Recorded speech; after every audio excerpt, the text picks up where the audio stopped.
The check-in agent's pity was worse than the cancellation. My family boarded the flight I funded, leaving me stranded without a glance. Heartbroken, I didn't just cry, I called my broker. By the time they landed, their home was already on the market. This is where the story truly begins, and you won't want to miss what happens. Make sure you're subscribed to see it through to the end. We're always curious. Have you ever been left behind by family? Let us know in the comments. The terminal air was stale, recycled, and freezing against my skin, but the chill running down my spine had nothing to do with the air conditioning. I stood at the check-in counter for Oceanic Airways, my knuckles white as I gripped the handle of my luggage. It was a designer suitcase, a gift to myself for landing the biggest municipal park project of my career, but right now, it felt like an anchor dragging me down into the polished linoleum floor. "I'm sorry, Ms. Amelia," the agent said, her voice dropping an octave, slipping into that professional customer service tone reserved for disasters. She typed furiously on her keyboard, her eyebrows knitting together in confusion. "I'm looking at the reservation right here. The group booking under your confirmation code. It's all active, but your specific ticket, seat 4A, was canceled 48 hours ago." The world tilted slightly on its axis. The roar of the busy airport, the rolling wheels, the announcements over the intercom, the crying babies, seemed to mute into a dull, underwater thrum. I blinked, trying to clear the sudden fog in my brain. I had been fighting a low-grade fever for 3 days, running myself ragged to finish the final blueprints for the city council so I could take this trip. I was physically depleted, my body aching, existing on caffeine and the desperate promise of a week in the sun. "Cancelled," I repeated, my voice sounding raspy and foreign to my own ears. "That's impossible. I paid for the entire itinerary. I booked the flights, the villa, the excursions. I have the receipt on my phone." I fumbled for my device, my fingers trembling. The agent looked at me with genuine sympathy, which only made the nausea in my stomach worse. "I see that you were the purchaser, ma'am," she said gently. "But the itinerary modification was authorized by Mr. Arthur." He called the Platinum line directly. Since he was listed as a passenger and provided the security questions, the airline complied. "Your seat was removed, and the credit was applied to upgrade the remaining 3 passengers to first class." My father. Arthur had canceled my ticket. He had canceled my ticket to upgrade himself, my mother Claire, and my sister Vanessa to first class. I stepped back from the counter, feeling like I'd been punched in the solar plexus. Have they checked in?" The agent nodded slowly. "Yes, ma'am, they boarded about 20 minutes ago. The gate is closing now." I turned around, staring through the vast glass wall that separated the common area from the secure side. The airport layout allowed a partial view of the security checkpoint exit and the long corridor leading to the international gates. I didn't see them, they were long gone, but I could picture them perfectly. I could see Vanessa, flipping her blonde hair, probably taking a selfie with her boarding pass, grinning about the extra legroom. I could see my mother, Claire, fussing over her carry-on, probably complaining that the lounge didn't have the right kind of tea, completely oblivious to the fact that her eldest daughter was standing alone on the other side of the glass. And Arthur, my father, the man whose gambling debts I had quietly paid off 5 years ago so they wouldn't lose the house. He had made the call. They hadn't just left me, they had erased me. I checked my phone, no missed calls, no texts explaining a mistake, just radio silence. A wave of dizziness hit me, not from the flu this time, but from the sheer, crushing weight of the realization. I had spent 6 months planning this New Year's retreat. It was supposed to be a celebration of my business success, but more than that, it was my desperate attempt to buy their affection, to force a bonding experience that they clearly didn't want. I looked down at the itinerary in my hand, the paper crinkling under my grip. I thought about the thousands of dollars charged to my card. I thought about the house they lived in, the sprawling colonial estate that I had bought under my name when they went bankrupt, allowing them to live there rent-free for a decade. I took a breath, expecting it to shudder, but it came in surprisingly sharp and cold. The sadness was there, heavy and suffocating, but beneath it, something else was kindling. It was a spark, born of exhaustion and absolute clarity. They thought I was just the bank. They thought I was a resource to be mined and discarded when the wait became inconvenient. I looked at the agent, W. Ho was still watching me with pity. "Is there another flight?" she asked helpfully. "No," I whispered, the word tasting like ash. "No, I don't think I'm going where they're going." The betrayal wasn't the cancellation. It wasn't the money. It was the silence. It was the fact that they could sit in those leather seats, sipping pre-flight champagne, knowing I was standing here alone, and not one of them cared enough to look back. The silence of my phone hurt more than the empty seat ever could. The walk from the terminal to the parking garage was the longest mile I had ever traveled. I dragged my suitcase behind me, the wheels clicking rhythmically against the concrete, a metronome counting down the seconds of my old life. I sat in the driver's seat of my SUV for a long time, staring at the gray steering wheel. My head was pounding. The fever I had been ignoring was roaring back, chills sweeping over my skin, but I refused to turn on the heat. I needed the cold. I needed to feel the sharp edge of reality to keep from dissolving into a sobbing mess. Why? The question looped in my mind. Why do this? I unlocked my phone and opened the family group chat. The last message was from me, 2 days ago. "Make sure you pack formal wear for the New Year's Eve dinner." I booked the rooftop table. Below it, nothing. No replies, just read receipts. I started the car and began the drive back. Not to my apartment in the city, but to the estate. My estate. The house where I grew up, the house I had saved, the house where they slept every night while I paid the property taxes, the insurance, and the maintenance costs. I needed to see it. I needed to see the ghost of the family I thought I had. Traffic was light. Everyone was where they were supposed to be, with loved ones, heading to parties, preparing to ring in the new year. I was a ghost on the highway. When I pulled into the long, gravel driveway, the house loomed large and imposing. It was a beautiful structure, a 1920s colonial with white pillars and black shutters. I maintained the landscaping myself. It was my pride and joy, a portfolio piece for my business. The hydrangeas were dormant for winter, the boxwoods trimmed to perfection. It looked like a home, but standing there in the driveway, staring at the dark windows, I realized it wasn't a home. It was a parasite. I let myself in with my key. The air inside was warm. They had left the thermostat set to 72 degrees. Wasteful. Arthur never turned the lights off, either. The hallway sconces were blazing. I walked into the kitchen. There were dishes in the sink, a half-eaten bagel on the counter, a sticky note on the fridge in Claire's handwriting. "Emilia, don't forget to call the pool guy about the filter while we're gone." I laughed then, a dry, hacking sound that hurt my throat. Even while they were plotting to leave me behind, they were leaving me chores. My phone buzzed in my pocket. I froze. For a second, a pathetic, childish part of me hoped it was an apology. Maybe it was a mistake. Maybe Arthur had clicked the wrong button. Maybe they were frantic, trying to get me on the next plane. I pulled the phone out. It was a text from Vanessa. I opened it, and the screen blurred for a second before the words came into focus. "Hey sis, hope you're not making a scene at the airport. Look, we talked about it, and we just needed this to be a core family trip. You're always so stressed and work-obsessed, you bring the vibe down. Plus, Brad wanted to come and we needed a seat. You should be used to being left out by now. You're basically married to your job anyway. Enjoy the quiet time. Don't wait up." Attached was a photo. It was the three of them, Arthur, Claire, and Vanessa, clinking champagne flutes in first class. And there was a fourth hand in the frame, holding a beer. Brad. Vanessa's on-again, off-again boyfriend who hadn't held a job in 3 years. They gave my seat to Brad. I stared at the photo. My father looked relaxed, eyes crinkled in a smile I hadn't seen directed at me in years. My mother looked elegant, wearing the silk scarf I had bought her for Christmas.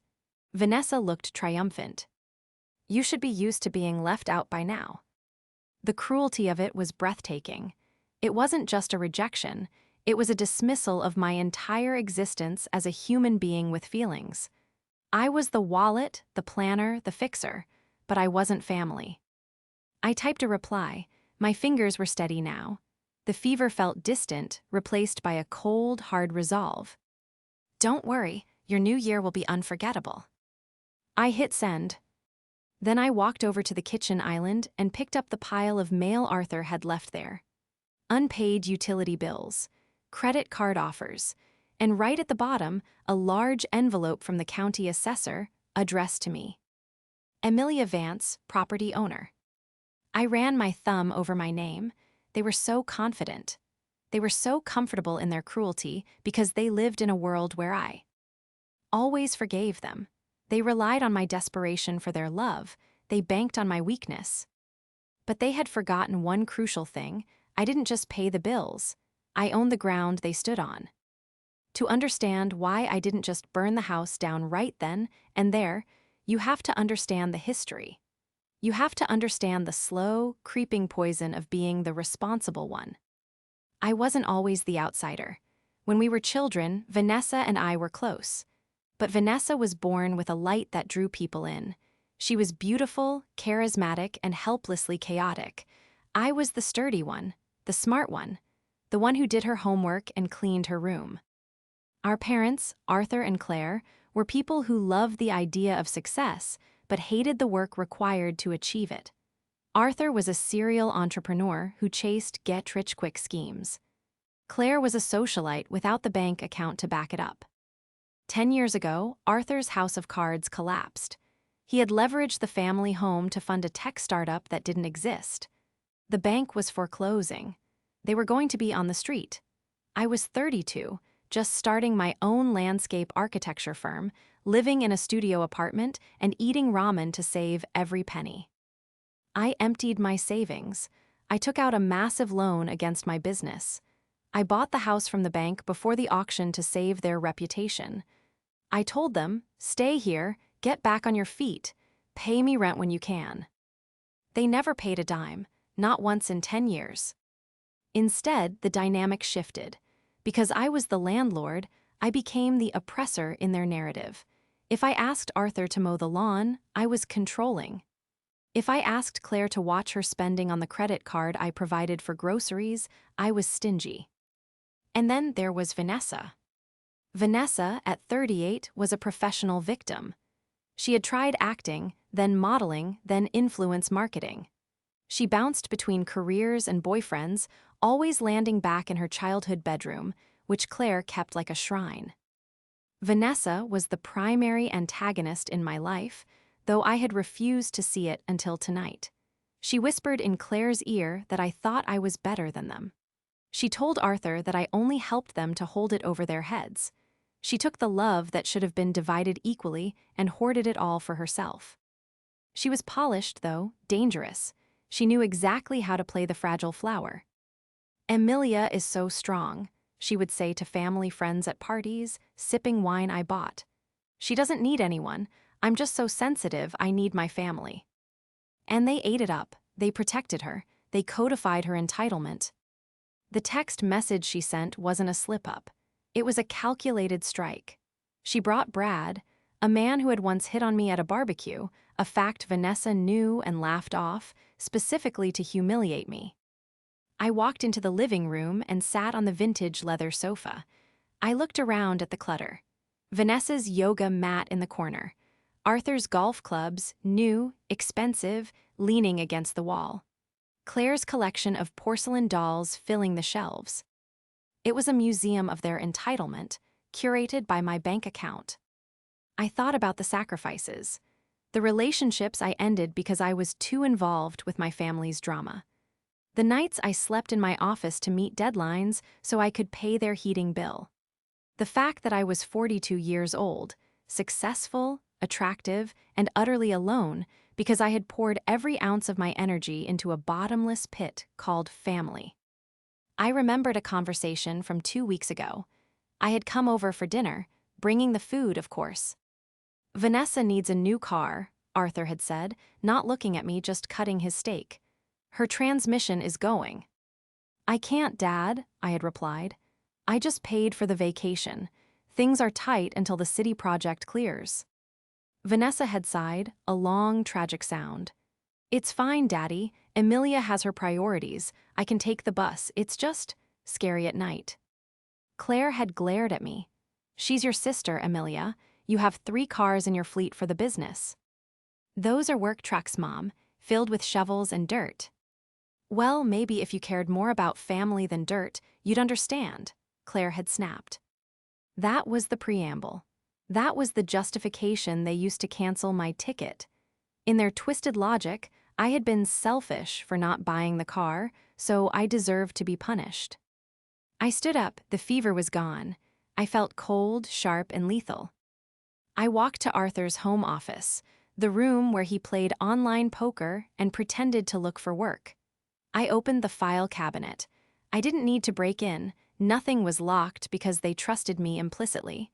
They trusted me to be the doormat. I pulled out the file-marked house. Inside was the deed, Emilia Vance. I pulled out the file-marked power of attorney. I held durable power of attorney for both of them, drafted years ago when Arthur had a heart scare and they were terrified of the hospital bills. They had never revoked it. I walked to the kitchen and made a pot of coffee. It was 10:00 p.m. on December 28th. They wouldn't be back until January 4th. I had 7 days. I pulled out my phone and dialed a number I knew by heart. It was late, but I knew he would answer. "James," I said when the groggy voice answered. James was my real estate attorney and one of the few friends I had managed to keep. "Emilia, is everything okay? Aren't you supposed to be in the air?" "I'm not going," I said, my voice steady. "James, I need you to draft some papers first thing in the morning. And I need you to call that developer, the one who's been trying to buy the estate for the condo project. The one you said you'd never sell to, because it would displace your parents." "Yes," I said. "Tell him the price just went up 10% for a quick close. I want the house sold, emptied, and the locks changed by January 3rd. There was a long silence on the other end. "Emilia, once you do this, there's no going back. This is the nuclear option." I looked at the photo on my phone again. Vanessa's smirk, Arthur's indifference. "I know," I said. "Prepare the paperwork, James. I'm done being the bank. It's time to close the account." The morning sun didn't bring warmth. It brought a harsh, exposing light that made the betrayal look even uglier than it had the night before. I hadn't slept. I had spent the night in the living room, staring at the walls, drinking cold coffee, and waiting for the business world to wake up. At 8:00 a.m. sharp, my phone rang. It was James. "Emilia," he started, his voice crisp and devoid of the sleepiness he'd had last night. "I've spoken to the developer, Mr. Henderson." He nearly dropped his phone. "He's been eyeing that corner lot for 3 years to expand the luxury condo complex next door. He's offering $1.4 million, cash, strictly for the land value. He plans to raise the structure within the month." 1.4, I repeated, the number feeling abstract. It was enough to pay off the remaining mortgage I held on it and leave me with a clean $1 million, enough to restart my life. "What are the terms?" "That's the catch," James said, hesitating slightly. "He wants immediate possession. He wants to break ground on the drainage system before the frost line hardens in mid-January. He's demanding the property be vacated and broom clean by January 4th. That gives you 6 days. "Do it," I said without missing a beat. "Draw up the papers. I'll come to your office at noon to sign." "Emilia," James warned, stepping out of his lawyer persona for a moment. "This means physically emptying a 5-bedroom house in less than a week. Your parents' entire lives are in there. The furniture, the heirlooms, the junk. Legally, since they have no lease and pay no rent, they are guests at will. You have the right to terminate their stay, especially since you're the sole owner. But ethically, the fallout." "The fallout happened at the check-in counter, James," I cut him off. "They made their choice. They chose first class over their daughter. Now I'm choosing my future over their clutter. Draft the sale." I hung up and immediately dialed a frantic sequence of numbers. First, a professional moving company that specialized in emergency relocations. Second, an estate liquidator. Third, a locksmith. By 10:00 a.m., the house was a hive of activity. I stood in the center of the chaos, directing traffic like a general on a battlefield. I wasn't the sad, sick girl left at the airport anymore. I was Amelia Vance, the project manager who could coordinate municipal park constructions.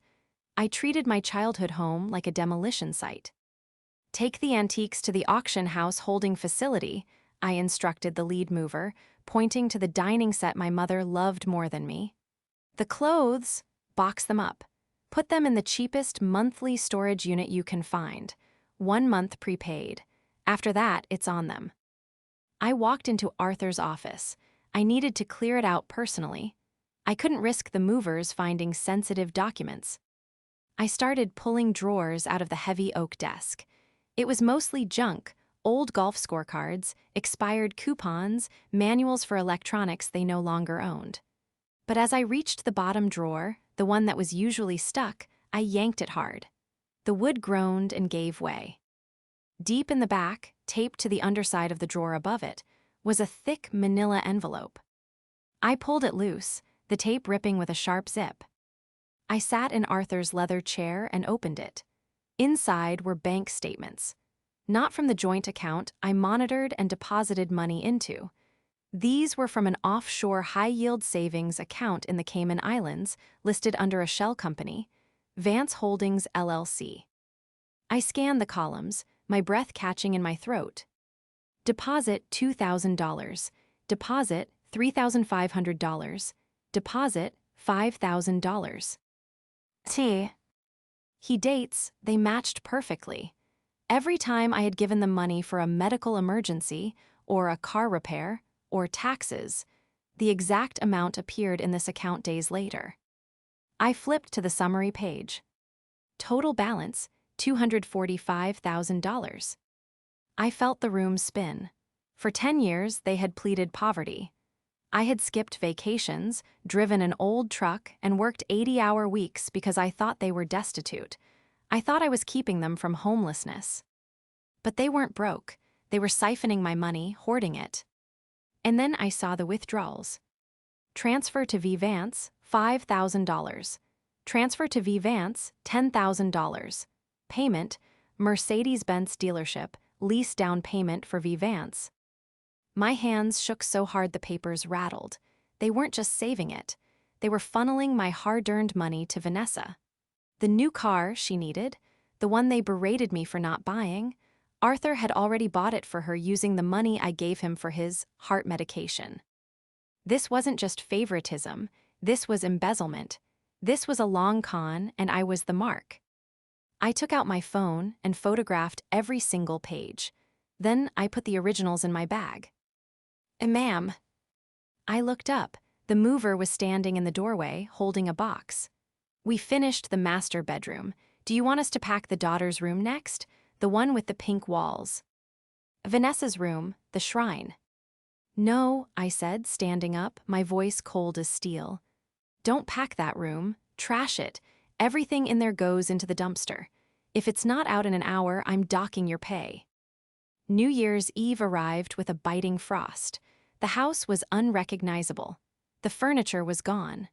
The curtains were down, leaving the windows looking like hollow, dead eyes. The echoes in the hallway were deafening. I sat on a folding chair in the empty living room, the only piece of furniture left. A bottle of expensive red wine, one Arthur had been saving for a special occasion, sat on the floor next to me. I checked my watch. 7:00 p.m. here. That meant it was midnight in the tropical paradise where they were. They would be at the height of their celebration. I opened my banking app. I navigated to the Authorized Users tab on my Platinum Reserve card. Arthur Vance, Claire Vance, Vanessa Vance. I had given them these cards for emergencies. They used them for everything. I tapped Freeze card for Arthur. I tapped Freeze card for Claire. I tapped Freeze card for Vanessa. Then, for good measure, I reported them as lost stolen to trigger an immediate fraud alert. that would decline any pending transactions. I took a sip of wine and waited. It took 14 minutes. My phone lit up. Incoming call, Vanessa. I let it ring. It stopped, then rang again immediately. Incoming call, Mom. I let it ring. Then incoming call, Dad. I picked up. Emilia, Arthur's voice was breathless, panic lacing every syllable. Background noise, music, laughter, the clinking of glasses filtered through. They were at the party. Emilia, pick up the damn phone. There's something wrong with the cards. Hello, Arthur, I said calmly. Happy New Year. Cut the crap, he snapped. We're at the gala dinner. The waiter just ran my card for the champagne bottle and it declined. I tried your mother's, declined. Vanessa's, declined. I look like an idiot here. Fix it. Call the bank right now and authorize the charges. No, I said. The silence on the line was heavy. What did you say? I said no. I canceled the cards, Arthur. All of them. You're on your own. Are you insane? Vanessa's voice suddenly shrieked into the receiver. She must have grabbed the phone. This is a 5-star resort. We have a $3,000 bill sitting here, and Brad is ordering lobster. Unblock the cards right now, you jealous bitch. Hello, Vanessa, I said, swirling the wine in my glass. I hope the first-class flight was comfortable. I hope the extra legroom was worth it. Is this about the ticket? Vanessa laughed, a shrill, hysterical sound. Oh my God, you are so petty. We did you a favor. You're sick, remember? You needed rest. Now stop being a brat and turn the money back on. I found the file, Vanessa, I said softly. What file? The Cayman statements, in Dad's bottom drawer. The background noise seemed to drop away. The line went dead silent. I could hear Arthur breathing heavily in the background. I know about the $200,000, I continued, my voice steady and judicial. I know that every time I paid for a roof repair or medical bill, Dad just moved the money into that account. I know you bought your Mercedes with my money. I know you've been living off me while sitting on $250,000. Emilia, listen, Arthur's voice came back, trembling now. The anger was replaced by fear. You don't understand. That's our retirement. We were saving it so we wouldn't be a burden to you later. A burden, I laughed, the sound echoing off th. Bare walls. I have supported you for a decade. I have paid for the food in your mouths and the roof over your heads, and you stole from me. You stole my life. We're family, Claire yelled from the background. You can't do this to family. You're right, I said. I can't do this to family, but you aren't family. You're tenants who haven't paid rent in 10 years, and guess what? The lease is up. What does that mean? Vanessa demanded, her voice rising in pitch. What did you do? I suggest you use that secret stash to pay for your lobster, I said, and maybe save the rest for a hotel when you get back. You're going to need it. I hung up. My heart was hammering against my ribs, not from fear, but from the rush of adrenaline. I had done it. I had said the words. I blocked their numbers for the next hour. I needed peace to finish my work. The next 3 days were a blur of finality. On January 2nd, the last of the junk was hauled away. The house was stripped bare. The carpets were vacuumed, leaving behind the rectangular ghosts of where rugs and sofas had sat for 20 years. I walked through the rooms one last time. Vanessa's room was empty. I had thrown away her clothes, her makeup, her collection of designer handbags that I had unknowingly paid for. It was just a square box of drywall now. Arthur's office was empty. The safe was open and empty. I met James at the front door at 4:00 p.m. He had a notary with him. You're sure? James asked, looking at me with concern. I looked tired, I knew. I hadn't eaten much, but my eyes were clear. I've never been more sure of anything, I said. I signed the deed. I signed the transfer of ownership. I handed over the keys. The wire transfer will hit your account tomorrow morning, James said. Mr. Henderson's crew begins demolition of the garage on the 5th. Good, I said. I walked out to my car. I had one small bag with me, my laptop, the file of bank statements, and a few personal photos I had salvaged from the purge. I sat in the driver's seat and unblocked their numbers. My phone instantly flooded with notifications: 37 missed calls, 50 texts. Voicemail from Mom, crying, begging. Voicemail from Arthur, threatening to sue me for elder abuse. Voicemail from Vanessa, pure vitriol, calling me every name in the book. I opened the text thread. Vanessa, you are going to jail. You can't just cancel our cards. We are stuck at the hotel. They won't let us leave until the bill is paid. We had to use the emergency fund. I hope you die alone. Arthur, Emilia, be reasonable. We are flying back tomorrow. We managed to get seats in coach. We need you to pick us up. We need to talk about this calmly. You have had your tantrum, now let's fix this.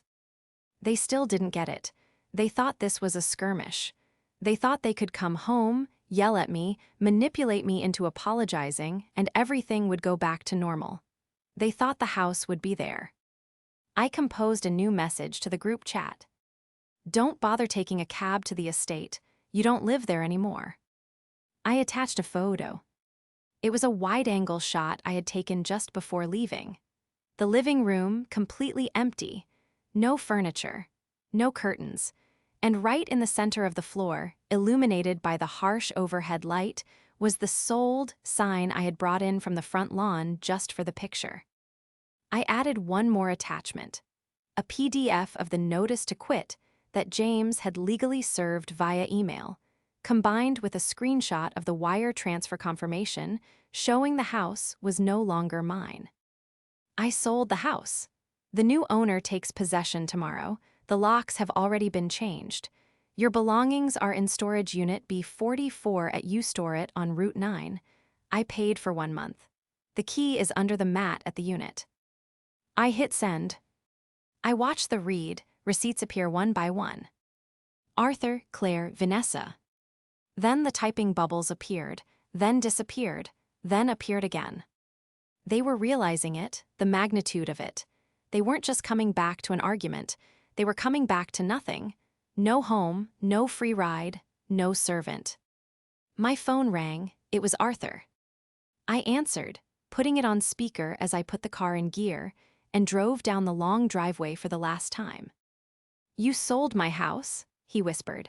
He sounded like a man who had just watched his life burn down. It wasn't your house, Arthur, I said, my voice blending with the hum of the engine. It was my house. You were just a guest, and you were a terrible guest. Where are we supposed to go? Claire wailed in the background. Emilia, where are we supposed to sleep? You have $245,000 in the Cayman Islands, I said. I'm sure you can find a very nice hotel, or maybe Vanessa can ask Brad if you can crash on his couch. Emilia, please, Arthur begged. Please don't do this. I didn't do this, I said, turning onto the main road, leaving the Estat. In my rearview mirror. You canceled my ticket, remember? You wanted a core family trip. Well, now you have a core family life, just the three of you. Emilia. Goodbye, Dad. I hung up and threw the phone onto the passenger seat. I felt a tear roll down my cheek, hot and fast, but it wasn't a tear of regret. It was the final purge of the infection. I was driving toward the city, toward my own apartment, toward a bank account that would have nearly $2 million in it by morning. I was free. But I wasn't finished. I still had the evidence of the fraud, and I knew that when they landed, they wouldn't go quietly. They would come for me. They would try to destroy my reputation and my business. I needed to make sure the world knew exactly who they were before they could spin the narrative. I needed the final, public nail in the coffin. January 5th arrived with a slate gray sky, the kind that promised snow but only delivered biting wind. I was sitting in my corner office at the firm, the glass walls overlooking the city skyline. On my desk lay the finalized contract for the municipal park project, the biggest commission of my life. My partners, David and Sarah, were sitting across from me, reviewing the landscape renderings. The atmosphere was professional, quiet, and controlled. It was the exact opposite of the chaos I had left behind. The grading on the north sector looks perfect, Emilia, David said, tapping the blueprint. If we can source the granite locally, we'll come in under budget. I've already spoken to the quarry, I replied, my voice steady. They're holding the stone for us. The intercom on my desk buzzed, a sharp, jarring sound that cut through the tranquility. Ms. Vance, the receptionist's voice was high-pitched, laced with panic. I'm so sorry to interrupt, but there are 3 people here to see you. They pushed past security. They're coming back. I didn't have to ask who it was. I could already hear the commotion in the hallway. Emilia. The scream shattered the office's quiet. The double glass doors swung open so hard they bounced against the stops. There they were. They looked like refugees from a failed state. They were still wearing their resort clothes, linen pants and flowy tops that were woefully inadequate for the freezing city winter. They were sunburnt, disheveled, and carrying their luggage as if they had nowhere else to put it. Vanessa was in the lead, her eyes wild, her mascara smeared. Arthur followed, his face a mask of purple rage, and Claire trailed behind, sobbing into a tissue. David and Sarah stood up, alarmed. Emilia, should we call the police? No, I said, standing slowly. I smoothed the front of my blazer. I felt a strange, icy calm. This was the moment, the final excision. Let them speak. You monster. Vanessa lunged forward but stopped when she saw David step between us. You locked us out. We took a cab all the way to the house and there were strangers there. Strangers moving in furniture. We had to sleep in a motel. A motel, Emilia. You sold my home, Arthur choked out, stepping around Vanessa. He pointed a shaking finger at me. I am going to sue you for everything you have. That house was held in trust. It was a family asset. It was in my name, Arthur, I said, my voice projecting clearly across the room. Bought with my money, maintained with my money, taxes paid with my money. You were a guest. And as I told you over the phone, the lease expired. We have rights, Vanessa shrieked. Squatters' rights, you can't just evict us without notice. Actually, I said, picking up the file I had prepared on my desk. I can, especially when the tenants are engaged in criminal activity against the landlord. The room went silent. My partners looked at me, then at my family. What are you talking about? Claire wailed. We've never done anything but love you. Love, I laughed, a short, sharp sound. Is that what you call it? I have the bank records, Dad. I opened the file and fanned the papers out on the conference table. The copies of the Cayman Islands statements, the transfer receipts. I know about the $245,000, I announced, looking directly at my partners. I know that for 10 years, you've been pleading poverty, claiming you couldn't afford heart medication or roof repairs, forcing me to cover your living expenses while you funneled my cash into an offshore account to hide it from the IRS. Arthur's face went from purple to a ghostly white. He looked at the papers, then at the open door where staff were starting to gather. That's private, he stammered. Not anymore, I said. You see, when you use funds obtained under false pretenses, claiming destitution to solicit money from a family member, that's fraud. But more importantly, I'm willing to bet you never declared that offshore income on your taxes. Did you, Arthur? He didn't answer, he couldn't breath. And you, I turned to Vanessa. You knew, you were the beneficiary. Consulting fees paid to you from a shell company, you've been living on stolen money while mocking me for working hard. I deserve that money, Vanessa screamed, her entitlement finally stripping away any mask of sanity. I have potential. I have a brand to build. You're just a gardener. You're a boring, lonely spinster who throws money at us because you know nobody would love you otherwise. The insult hung in the air, ugly and raw. David looked ready to throw her out the window. But I didn't flinch. I walked around the desk until I was standing 2 feet from her. I might be lonely, I said softly, but I am solvent. I am the owner of my own life. And as of today, I am free of you. I turned to David. Call security, and call the police. I'd like to file a report for trespassing and harassment. You wouldn't, Claire gasped. Emilia were your mother and father. No, I said, looking at her with eyes that were finally dry. You're the people who boarded a plane while I stood crying at the gate. You're the people who left me behind. Well, now I'm returning the favor. 2 security guards appeared at the door. Please escort these individuals out, I instructed. If they return, call the precinct immediately. This isn't over, Vanessa screamed as the guard took her arm. She thrashed, knocking a pile of blueprints to the floor. You'll pay for this, you'll be sorry. I already paid, I said, my voice cutting through her hysterics. I paid for 10 years, the tab is closed. Arthur didn't fight. He looked at the papers on the table, the evidence of his crimes, and slumped. He knew that if he pushed this to court, the IRS would be the next knock on his door. He turned and walked out, a broken man. I watched them go.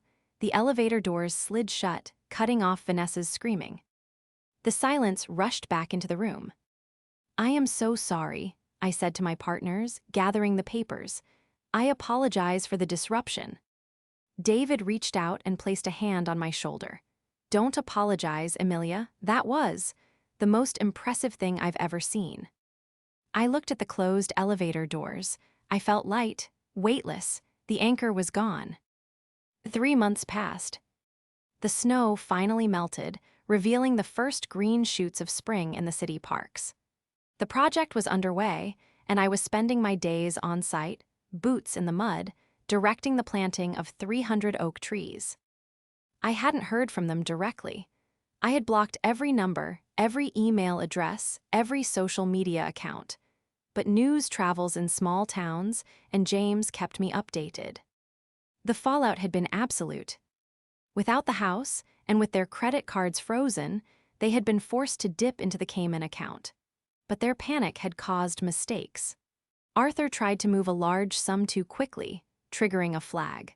The IRS audit I had threatened wasn't just a threat. Once I handed the files to James, he had a legal obligation to report the financial irregularities regarding the previous bankruptcy settlement. The government froze the offshore assets, pending an investigation. They were currently living in a 2-bedroom rental apartment on the outskirts of town, the kind of place with thin walls and fluorescent hallway lights. Vanessa had to sell the Mercedes to pay for a retainer for a defense attorney. Brad, the boyfriend, had dumped her the moment the money dried up. They were miserable, they were fighting, they were facing legal ruin. And I was sitting in a bistro on a Tuesday evening, waiting for a friend. Sorry I'm late, James said, sliding into the booth across from me. He looked tired but smiled when he saw me. The closing on the penthouse took longer than expected. It's yours, I asked, smiling back. Keys in hand, he said, holding them up. Then he softened. How are you doing, Emilia, really? I looked down at my glass of wine. I thought I would feel guilty. I spent my whole life trained to feel guilty for their unhappiness. But honestly, I just feel quiet. Quiet is good, James said. He reached across the table and took my hand. It was a gesture that had started happening more often lately, a comfort that was turning into something else. You saved yourself, Emilia. You know that, right? I know, I said. I thought about the airport, the cold floor, the way the agent looked at me. It felt like a lifetime ago. I got a letter today, James said, pulling an envelope from his jacket. From Arthur's lawyer, they're asking for a settlement. They want $5,000 to cover relocation costs in exchange for dropping the elder abuse claims. I took the letter. I didn't even open it. I just ripped it in half, then in half again, piling the shreds on the table. Tell them no, I said. Tell them my charity days are over. If they want money, Vanessa can get a job. I hear the landscaping crew is hiring manual labor for the spring mulch season. James laughed, a warm, genuine sound. I'll draft the response in the morning. He squeezed my hand. So, what are you doing for the summer holidays, since the New Year's trip was a bust? I looked at him, and for the first time in years, I saw a future that didn't involve obligation or debt. I saw a future that belonged to me. I was thinking Italy, I said. Just me, or maybe, maybe not just me. James smiled. Italy sounds perfect. I realized then that the ticket hadn't been canceled. The destination had just changed. They had boarded a flight to their own destruction, while I had been grounded just long enough to build a new runway.